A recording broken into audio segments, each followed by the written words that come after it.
मित्रांनो, अशा प्रकारचे प्रश्न सोडवताना आपण विचार केला पाहिजे की दोन ट्रेन आहेत, त्या दोन ट्रेनची लांबी दिली आहे 280 आणि 320 मीटर. त्या दोघींचा स्पीड दिलेला आहे, एकाचा 90 किलोमीटर पर आवर आहे आणि एकाचा 108 आहे. म्हणजे आणि त्याची दिशा आहे एकाच दिशेला. मग जेव्हा ते एकाच दिशेला असतात तेव्हा आपल्याला सूत्र वापरायचं असतं. शॉर्टकट ट्रिक आहे, लक्षात ठेवा. काय करणार, जेव्हा एकाच दिशेला दोन गाड्या धावतात तेव्हा त्यांच्या त्यांना जो सापेक्ष वेग आहे आणि त्यांना कापाचे अंतर आहे याचा संबंध आपल्याला साधतो. वर जे आहे तुम्ही काय करणार, त्या ट्रेनची जी लांबी आहे त्या दोन लांबीची बेरीज करा आणि खाली भागेला टाईम जर आपल्याला काढायचा बघा, आपल्याला how much time they will cross each other. आपल्याला टाईम विचारतोय, वेळ विचारतोय, मग काय करणार तर त्या दोन्ही ट्रेनची लांबींची बेरीज वर करणार आणि खाली त्याचा सापेक्ष वेग जो आहे म्हणजेच त्याचा स्पीड जो आहे तो त्यांची वजाबाकी करणार. 108 - 90 ही वजाबाकी आपण या ठिकाणी करणार. बघा या ठिकाणी 108 किलोमीटर पर आवर आणि 90 किलोमीटर पर आवर म्हणजे यांची वजाबाकी आपण करणार आहोत. वजाबाकी करा, याची बेरीज करा, किती येणार या ठिकाणी 600/18. आता टाईम आपल्याला विचारलेला आहे आणि आपण जे काढलं आहे तो स्पीड जो आहे तो हा स्पीड आपला किलोमीटर पर आवरमध्ये आहे. मग आपण याचं कन्वर्शन मीटर पर सेकंडमध्ये करूया. मग मीटर पर सेकंडमध्ये करताना या ठिकाणी आपण काय करणार 5/18 ने याला मल्टिप्लाय करणार. So this one cut and 600/5 that is a 5 1 is 5, remaining 1 2 and 0 that is a 120 second. म्हणजे 120 सेकंद त्याचं उत्तर असणार आहे.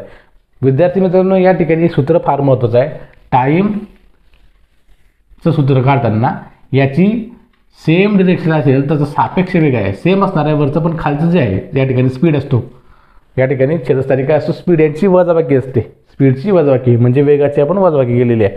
किंवा जर का डिरेक्शन दोन्ही गाड्यांचं डिरेक्शन सारखं असेल तर समजा प्रश्न असा राहिला असता आणि या ठिकाणी एकमेकाच्या विरुद्ध दिशेने अपोजिट डिरेक्शन असं राहिलं असतं तर आपण काय केलं असतं यांची बेरीज केली असती. जर का असं राहिलं असतं तर आपण काय केलं असतं 108 + 90 केलं असतं.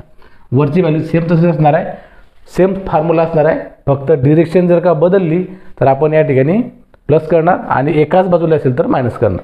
दोन ट्रेनची डिरेक्शन एका साईडला असेल तर वेगाची वजाबाकी करायची आणि दोन ट्रेनची डिरेक्शन अपोजिट असेल तर आपण काय करणार त्या वेगाची सम करणं म्हणजे ॲडिशन करणं. फॉर्म्युला तोच. अशा पद्धतीने किलोमीटर पर आवर असेल तर आपण त्याला कन्वर्शन मीटर पर सेकंडमध्ये केलं आणि अशा पद्धतीने आपलं उत्तर आलं 120 second. Question number 7. If x as y = 7 as 4 then in bracket 7x + 5y as in bracket 7x - 5y = 1. या ठिकाणी x आणि y चे गुणोत्तर आपला 7/4 दिलेले आहे, तर मग याचं गुणोत्तर आपल्याला त्यांनी विचारलेलं आहे. सोपा आणि साधा प्रश्न आहे. x/y = 7/4 म्हणजे या ठिकाणी x ची व्हॅल्यू 7 घेऊ, y ची व्हॅल्यू आपण काय घेऊ 4 घेऊ. मग टाकूया किंमत. x ची व्हॅल्यू किती आहे तुमची, x ची व्हॅल्यू किती घेऊ आपण 7 आणि y ची व्हॅल्यू किती घेऊ आपण 4. मग 7 × 7 + 5 × 4 हे तुमचा पहिला ब्रॅकेट येणार आणि याचं गुणोत्तर आहे म्हणजे आपण जरी व्हॅल्यू खाली घेणार 7 × 7 आणि मायनस 5 × y ची किंमत किती असणार आहे 4. Bracket complete. सोडूया.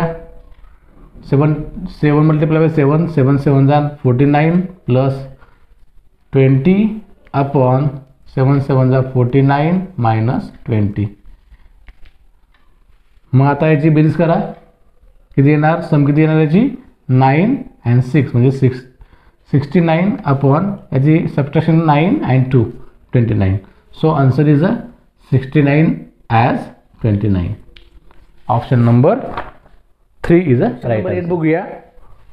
त्रिकोण ABE एकरूप त्रिकोण ACD by which of following test. याचा अर्थ असा होतो की या ठिकाणी हा त्रिकोण ABE आणि त्रिकोण ACD हे एकरूप आहेत, पण कोणत्या कसोटीनुसार बघूया. कोणते त्रिकोण दिलेले आपल्याला, त्रिकोण ABE हा एकरूप आहे त्रिकोण ACDC.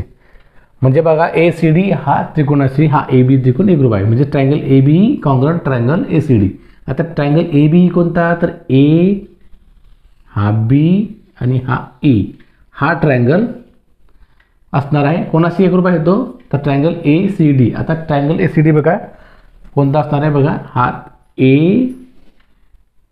AC आणि हा डी, दिस वन ट्रायंगल. ओके.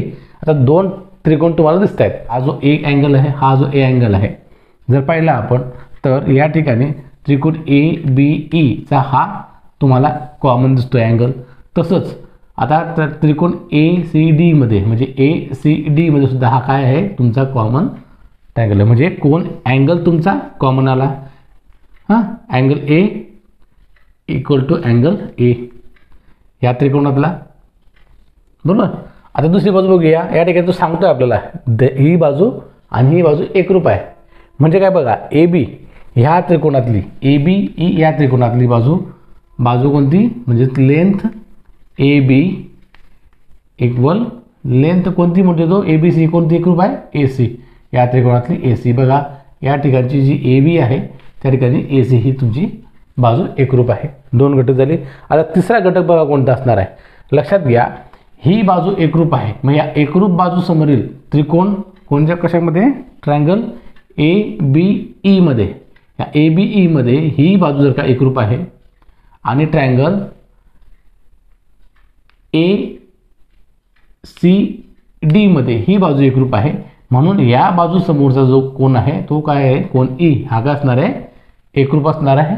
आणि या बाजू समोरचा जो कोण आहे कोणता डी, तो काय असणार आहे एकरूप असणार आहे. हा ई एकरूप अँगल डी. म्हणजेच या त्रिकोणात जर आपण पाहिलं म्हणजे कोण बाजू कोण या पद्धतीने आपल्याला या ठिकाणी टेस्ट या ठिकाणी लावता येते. म्हणजेच आपलं जर असताना आहे अँगल साईड अँगल. बघा या ठिकाणी अँगल आहे, हे साईड आहे आणि अँगल आहे. बघा अँगल या ठिकाणी साईड आणि अँगल अशा या पद्धतीने आपल्याला हे तीन घटक या ठिकाणी एकरूप दिसलेले आहेत. आणि म्हणून आपण काय म्हणणार की धिस वन हा जो त्रिकोण आहे, हे दोन त्रिकोण आहेत ते अँगल साईड अँगल म्हणजेच कोण बाजू कोण या कसोटीनुसार. पुढचं उदाहरण बघूया. Question number 9. Find the value of x if -8 + 5x minus in bracket 3x + 4 bracket complete equal to 57 minus in bracket 2x - 3. साधी पदावली आहे, फक्त या ठिकाणी कंसाच्या बाहेर वजा चिन्ह आहे ते आपल्याला आतल्या पदाचे चिन्ह आपल्याला बदलावं लागतील. एवढंच फक्त करायचं आहे आणि पदावली सोडवायची आहे. चला सोडूया. या ठिकाणी -8 अधिक 5x वजा, आता कंसाच्या आतल्या चिन्हांची पदाची चिन्ह बदलतील. कंसाच्या बाहेर वजा चिन्ह असल्यामुळे आतले सगळ्यांचे चिन्ह आपण चेंज करूया. हा 3x आहे तो अधिक आहे तो वजा होणार -3x, हा अधिक 4 आहे तो -4 होणार. बरोबर 57 57. आता कंसाच्या बाहेर मायनस साईन असल्यामुळे कंसाच्या आतली पदांची चिन्ह बदलतील. हा 2x प्लस आहे तो होणार -2x आणि हा वजा असल्यामुळे तो होणार अधिक म्हणजे +3. अशा पद्धतीने आपण आता काय करूया व्हेरिएबल जवळ आणू. या ठिकाणी बघा या ठिकाणी उत्तर किती असणार आहे व्हेरिएबल जवळ आल्यानंतर -8 + 2x - 4 इक्वल टू 57 - 2x + 3. काय करूया हा -2x तिकडे आणूया, सगळे अंक तिकडे देऊया. म्हणजे आपण काय करूया व्हेरिएबल एका बाजूला करूया व्हेरिएबल एका बाजूला. सपोज हा जर 2x द्यायला तर 2x + 2x इक्वल टू 57 + 3. आता हा 8 जो आहे तो काय होणार या ठिकाणी +8 होणार. या ठिकाणी हा काय होणार +4 होणार. सो 2x + 2x किती येणार 4x इक्वल टू या सगळ्यांची आपण बेरीज करूया. 57 + 3 equal to 60, 60 + 12 equal to 72. So 4x equal to 72. So x equal to किती येणार मग 72/4. दॅट इज 4 1 जा 4, 3 रिमेनिंग 32 and 4 8 जा 32. सो x इक्वल टू किती येणार 18. So our answer is x equal to 18. Option number 1 is our right answer. पुढचा प्रश्न बघूया. Question number 10. The sum of measure of all angles of a regular polygon is a 56 right angle. Then the polygon has how many sides? बघा या ठिकाणी आपल्याला काय विचारतो येतो बहुभुजाकृती दिलेली आहे आपल्याला. एका बहुभुजाकृतीला जवळजवळ 56 राईट अँगल टाकतात. सगळ्या कोणांच्या मापांची बेरीज ही 56 राईट अँगल म्हणजेच किती 56 काटकोन आहेत. तर त्या बहुभुजाकृतीला किती बाजू असतील असं आपल्याला विचारलं आहे. तर आपल्याला माहीत आहे sum of all angles of polygon म्हणजेच एखाद्या बहुभुजाकृतीच्या सर्व कोणांची बेरीज किती असते ती असते in bracket n-2 multiply by 180. आता दिलेली व्हॅल्यू आपल्याला ही देऊन टाकलेली आहे. किती दिलेली आहे आपल्याला त्याने? सम ऑफ ऑल अँगल्स किती म्हणतो तो? 56 राईट अँगल, म्हणजेच किती? 56 गुणिला राईट अँगलची व्हॅल्यू किती आहे? 90 म्हणजे 90. हे जे आहे हे सगळ्या त्या बहुभुजाकृतीच्या म्हणजे पॉलिगनच्या सगळ्या अँगलची बेरीज आहे आणि ती बेरीज आपल्याला माहिती आहे किती असते? In bracket n-2 into 180. Okay, मग आता याचा गुणाकार आपण करण्यापेक्षा सरळ आपण सोडूया. किती येणार ते? 56 multiply by 90 equal to n-2. हा 180 जो आहे तो इथे येऊन इकडे येऊन काय होणार? तो डिवाइड होणार. Yes, okay. हा मल्टिपल करू नका, हा गुणाकार करू नका, कारण आपल्याला गुणाकार करून पण डिवाइड करायचं आहे. भागाकार सोपा जावा म्हणून आपण काय करूया? हा असंच राहू देऊया. गुणाकार करायच्या भांगडीत करायचं नाही, कारण आकडेमुळे आपली सोपी होते. बघा या ठिकाणी दिस वन कट होणार. 9 1 जा 9, 9 2 जा 80. सो 56/2 म्हणजे 56/2 इक्वल टू n-2 असणार आहे.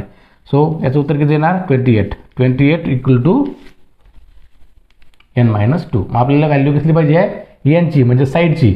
साईड विचारली आपल्याला, एनची व्हॅल्यू इथं काढायची होती, बरोबर? म्हणजे एन म्हणजेच बाजू असतात त्या ठिकाणी.